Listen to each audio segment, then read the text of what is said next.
सुरक्षा सेना पुलिस तबादकर आपके निरीक्षण के लिए तैयार है श्रीमान।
लोगों ने कहा कि दुनिया का स्किल कैपिटल बनाने का सुझाव हमारे सामने रखा।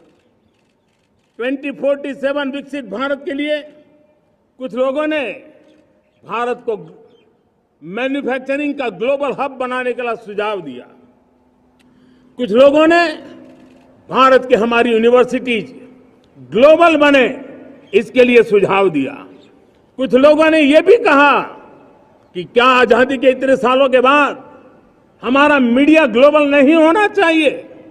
कुछ लोगों ने यह भी कहा कि हमारा स्किल्ड युवा विश्व की पहली पसंद बनना चाहिए। कुछ लोगों ने सुझाव दिया भारत को जल्द से जल्द जीवन के हर क्षेत्र में आत्मनिर्भर बनना चाहिए। कई लोगों ने सुझाव दिया कि हमारे किसान जो मोटा अनाज पैदा करते हैं, जिसको हम श्री अन्न कहते हैं, उस सुपर फूड को दुनिया के हर डाइनिंग टेबल पर पहुंचाना है। हमें विश्व के पोषण को भी बल देना है और भारत के छोटे किसानों को भी मजबूती देनी है।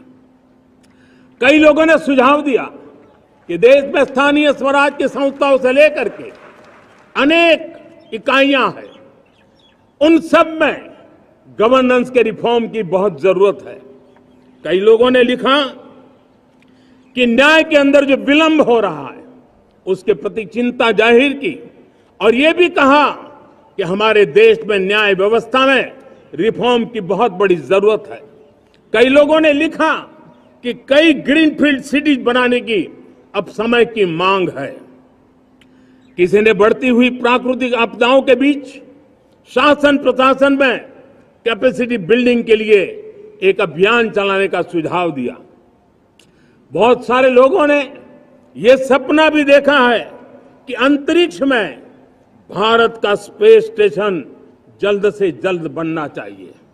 किसी ने कहा भारत की जो पारंपरिक ट्रेडिशनल मेडिसिन है, हमारी औषधि है, दुनिया जब आज होलिस्टिक हेल्थ केयर की तरफ जा रही है, तब हमें भारत की पारंपरिक औषधियां और वेलनेस हब के रूप में भारत को विकसित करना चाहिए। कोई कहते हैं कि अब देर नहीं होनी चाहिए, भारत जल्द से जल्द दुनिया की तीसरी सबसे बड़ी इकोनॉमी बनना चाहिए। साथियों, मैं इसलिए पढ़ रहा था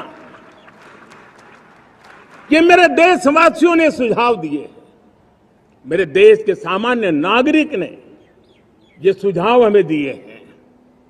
मैं समझता हूं, जब देशवासियों की इतनी विशाल सोच हो, देशवासियों के इतने बड़े सपने हो, देशवासियों की इन बातों में जब संकल्प झलकते हो, तब हमारे भीतर एक नया संकल्प दृढ़ बन जाता है, हमारे मन में आत्मविश्वास नई ऊंचाई पर पहुंच जाता है।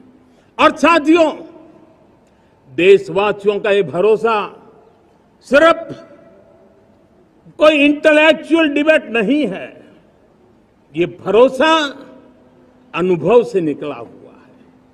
ये विश्वास लंबे कालखंड के परिश्रम की पैदावार है। और इसलिए देश का सामान्य मानव याद करता है, जब लाल किले से कहा जाता है कि हिंदुस्तान के 18,000 गांवों में समय सीमा में बिजली पहुंचाएंगे और वो काम हो जाता है, तब भरोसा मजबूत हो जाता है।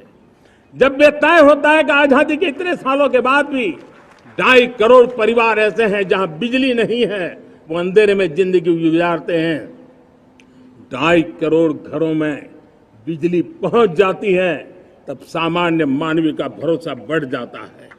जब लाल किले से स्वच्छ भारत की बात कही जाए, तब इस देश के अग्रिम हरोड़ पंक्ति में बैठे हुए लोग हो, गांव के लोग हो, गरीब बस्ती में रहने वाले लोग हो, छोटे छोटे बच्चे हो, हर परिवार के अंदर स्वच्छता का वातावरण बन जाए, स्वच्छता की चर्चा हो, स्वच्छता के संदर्भ में एक दूसरे को रोक टोकने का निरंतर प्रयास चलता रहे।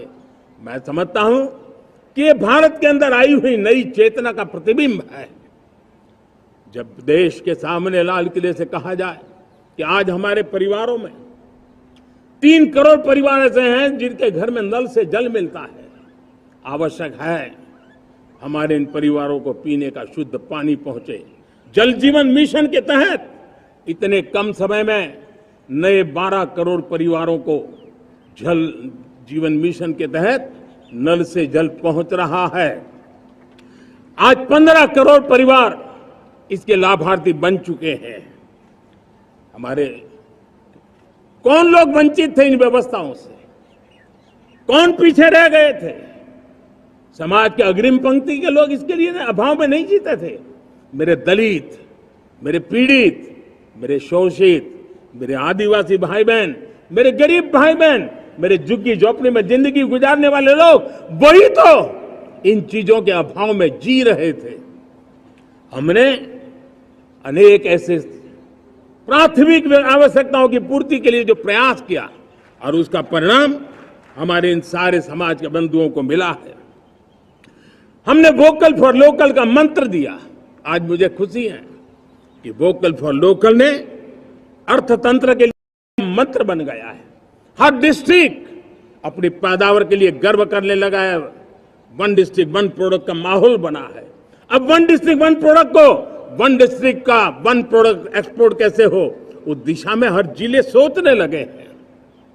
रिन्यूएबल एनर्जी का संकल्प लिया था। G20 समूह के देशों ने जितना किया है उससे ज्यादा भारत ने किया है। और भारत ने ऊर्जा के क्षेत्र में आत्मनिर्भर बनने के लिए, ग्लोबल वार्मिंग की चिंताओं से मुक्ति पाने के लिए हमने काम किया है। साथियों, देश गर्व करता है आज जब फिनटेक की सफलता को लेकर पूरा विश्व भारत से कुछ सीखना समझना चाहता है, तब हमारा गर्व और बढ़ जाता है। साथियों, हम कैसे भूल सकते हैं कोरोना के वो संकट काल। विश्व में सबसे तेज गति से करोड़ों लोगों को वैक्सीनेशन का काम हमारे इसी देशों में हुआ।